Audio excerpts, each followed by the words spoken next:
Assalomu alaykum. Hammaga Navro'z bayramlari bilan Xudo xolasa yana kerchikka qariqlarni tartib boshladik. Ko'rib boraverasizlar. Dastlabki ishimiz yine tekizdan turibdi yana. Tekiz yere Ammofos sepiladi. Ammofos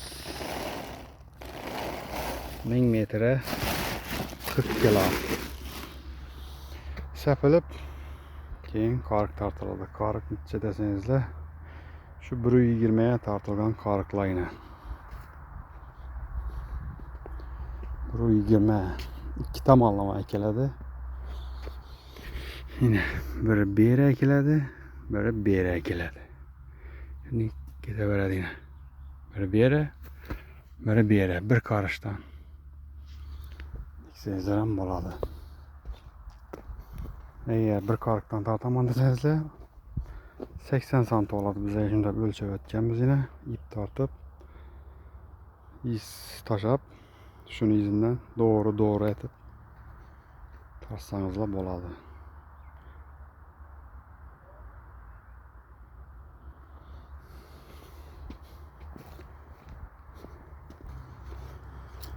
Yanımızda yine Xudo xolasa piyoz tayyorladik. Kella piyoz.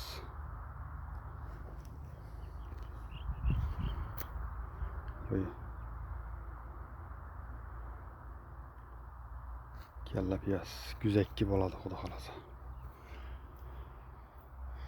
Yanında yine buğday var. Smarodina var. Keyin gilaslarımız var, çiğelerimiz var. Gilas sapılgan yine şapkamız.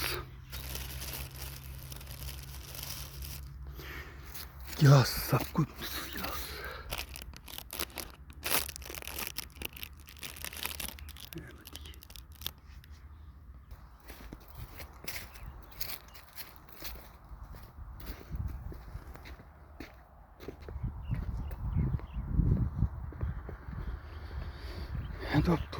Doğru tartılgan.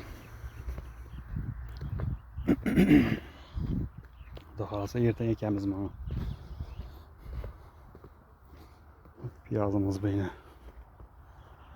O'tgan yil ekverdik mana yine. Güzekte chesnok başka türlü, bu başka türlü.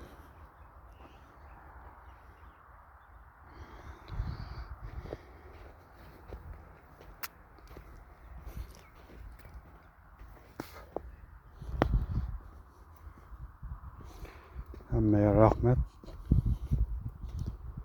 Podpiska basınlar, like basınlar.